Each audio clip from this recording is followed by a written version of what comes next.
is it actually easy to start a business? How does it look? What should you have?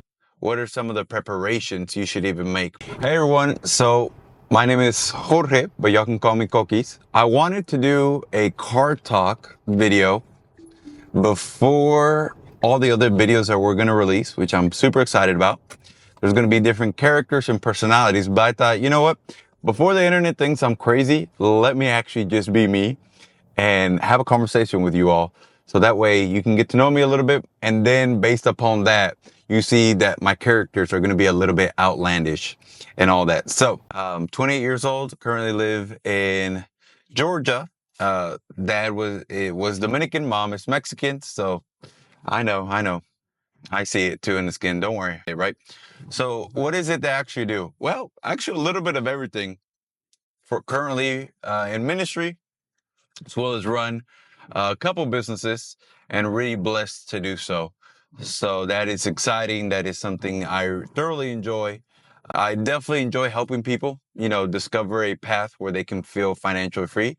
Because let's be real, finances are one of those things that we have to deal with. And it's something that could either make you really happy or really sad, depending on how you're looking, right? But it's something at the same time, I think many people are embarrassed to even talk about because, you work really hard, you grind all day, you really push yourself to limits, and then at the end, it seems like money just flows through your hands like water, right?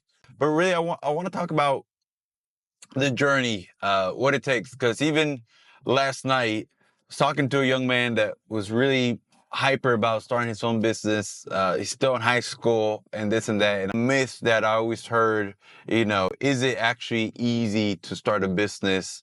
How does it look? What should you have? What are some of the preparations you should even make? So to kind of really dig in a little bit deep, let's start off with, is it worth it? Well, really, what does it mean to be worth it? What does it mean for you, right? One of the things a good mentor of mine said some time ago is, what type of lifestyle do you want to live? And really the way he defined that was three factors: time, money, and impact. I think a lot of us know a lot of people with time, right? Right now we're in May, kids are about to go out of school and whatnot, meaning summer vacation, right? A time where they can enjoy and a time they can relax and have fun. Well, they're going to have a lot of time, but not really a lot of money, right? But let's take the inverse of that. Myself in the industry I am, dealing with people's finances, I know a lot of people that have a lot of money. Doctors, lawyers, executives. There's really good friends of mine that are engineers, both of them, phenomenal people, but they travel roughly about 45 weeks out of 52 weeks out of the year. So they have money, they both make multi-six figures, but they don't really have any time to spend it, right? And then every so often, you meet people with time and money, but they don't really have any impact. And I think that's one of the things that all of us as humans, deep down inside of us, we really want to have an impact upon people. And that's one of the things that even in business, in order for you to have a good business, you need to add value to people, right? So the first question I would ask anybody is, really sit down and think about it. What type of lifestyle do you want to have? Second thing is, okay, and whatever you feel that it's your talent, your gift. My favorite book ever, there's a quote in it that says that your gifting will make room for you. You may pick up on what book it is. I'll give you a little acronym: the best instructions before leaving Earth. See if you can figure that one out and put it in the comments. But really, what gifts is it that you have? What talents? Because based upon that is how you'll be able to develop your skill set, right? And so whenever we talk about gifts and talents, and you talk about careers, like, well, think about if you could do this free for the rest of your life, that's it. I don't agree with that, because at the end of the day, yes, there's things I do based upon passion, but I don't want to do it for free, because nothing's free. Everything, there is a cost, whether it be time, whether it be energy, whether it be financial, everything has a price to it. And that's just the way things are, right? So find a person in that industry and really see if you can have a lunch with them, invite them out to dinner, whatever you can, in order just to be able to have a conversation with that person that's 10 years ahead of you. in that road and really ask them, hey, do you have the lifestyle that you always thought you were going to have? Do you have the time that you thought you were going to have? Are you happy? Right? Because those questions really matter. Because if you don't like what you're hearing, well, guess what? If you follow that same path, that's where you're going to end up.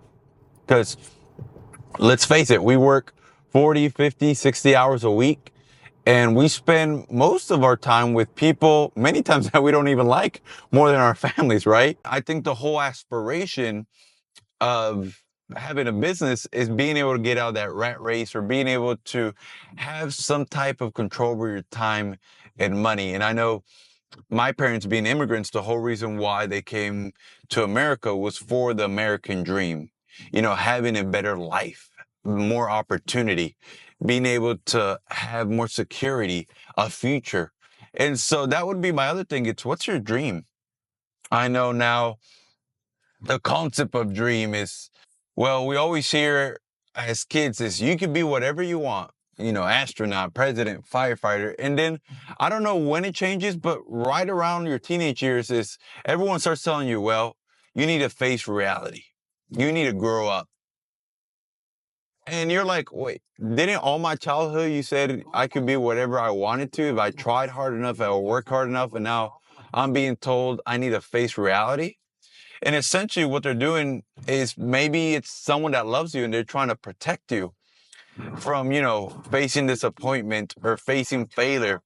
But one of the other things that we need to realize is, any dream worth chasing, any dream worth doing, there's going to be a price to it.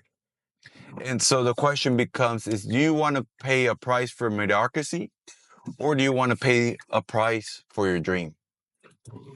And I'll add to that is, don't be scared of failure. Over my journey, I probably started 5, 6 businesses, and I've failed at most of them.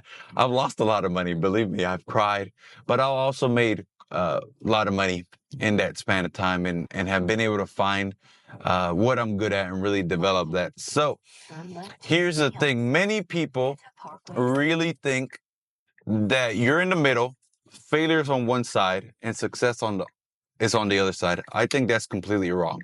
Why? I think you're here, if you can always imagine, maybe like a starting line on a race. And then failure's here. And then on the other side of failure, there is success. There's a great book called Go for No that really talks about this principle. Is you're going to have to face many no's before you get a yes, right? Really finding a mentor. Who can be a good mentor in your life? And I know that word is thrown out loosely. And really, what do I mean by mentor? Someone that you look up, someone that you respect, and essentially someone that you want to be like and have the lifestyle they have in a particular area. So when you consider having someone like that in your life, is someone that will not be satisfied with where you're at and really push you to your limits. They're going to make you uncomfortable. To be honest, they're going to call you out.